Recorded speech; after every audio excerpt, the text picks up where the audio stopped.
But I want to jump straight in at the deep end, and I want to get your take on what is happening in Ukraine right now. So, yeah, I think people have to understand that in most conflicts, especially geopolitical conflicts, there's kind of multiple levels of reality, and it doesn't make any level false.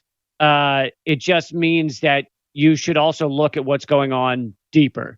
So, the surface level is Putin invaded Ukraine. Russia is bombing. The propaganda would have you believe they're just indiscriminately bombing hospitals. Reality is probably far less of that. It's probably actually that Russia is going after the Ukrainian troops, Ukrainian military. But either way, the surface level is Russia's bombing Ukraine. What is it Russia wants? Well, they want Ukraine to say they're neutral on NATO.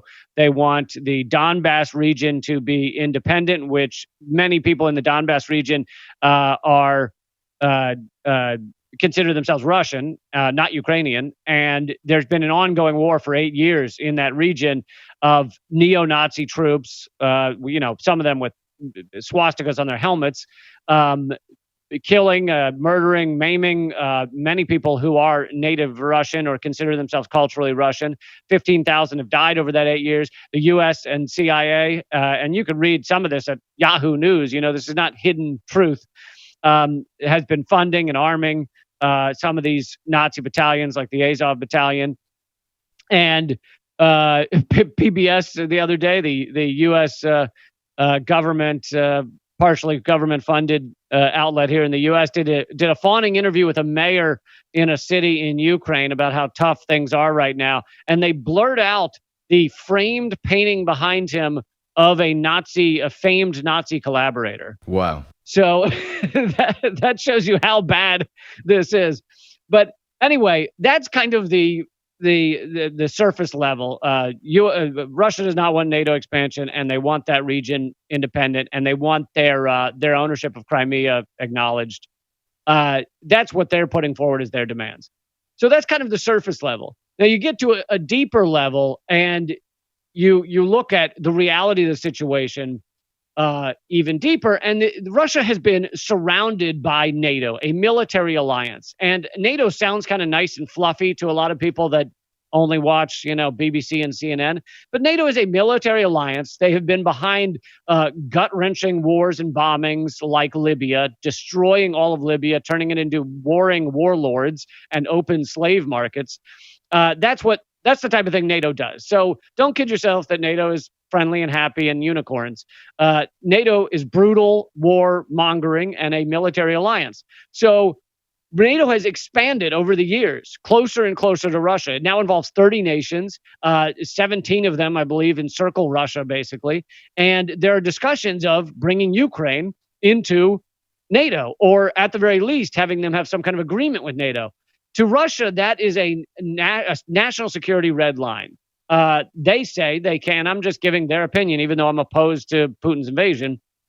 They say they cannot have NATO on their border. Their national security will be shot. They will have NATO missiles pointed at them from miles outside their border.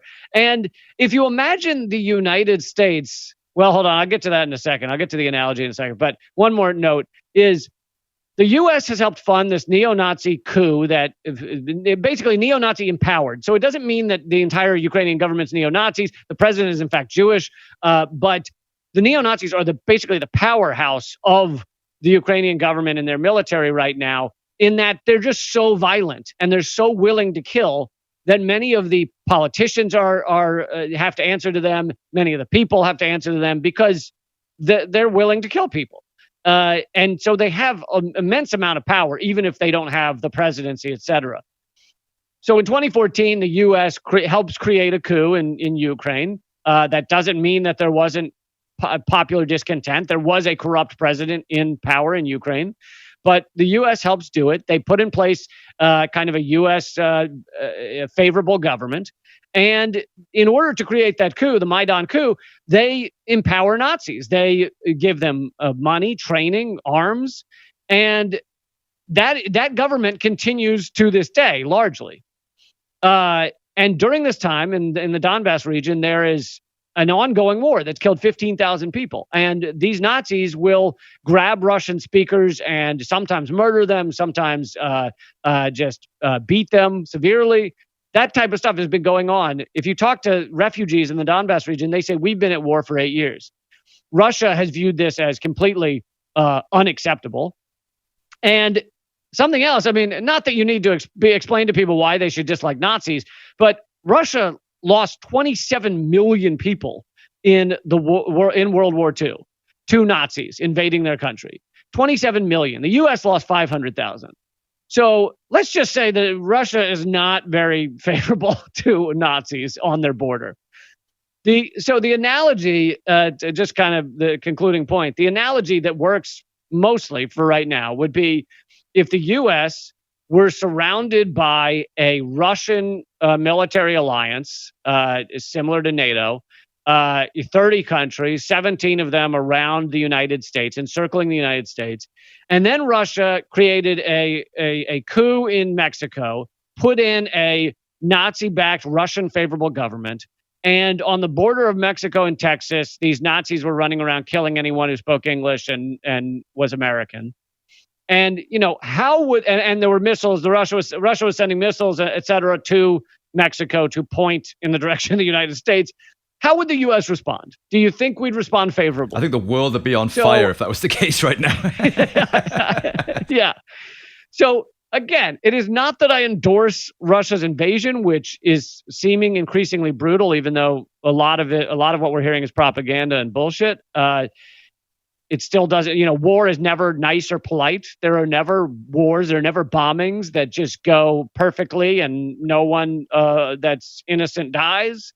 So that's why I'm opposed to it, because I'm anti-war. But you can also be anti-war and understand why Russia is behaving this way and not just be kind of a child and go, oh, it's because Putin's a maniac and he's Hitler. I mean, that is just incorrect and ill-informed.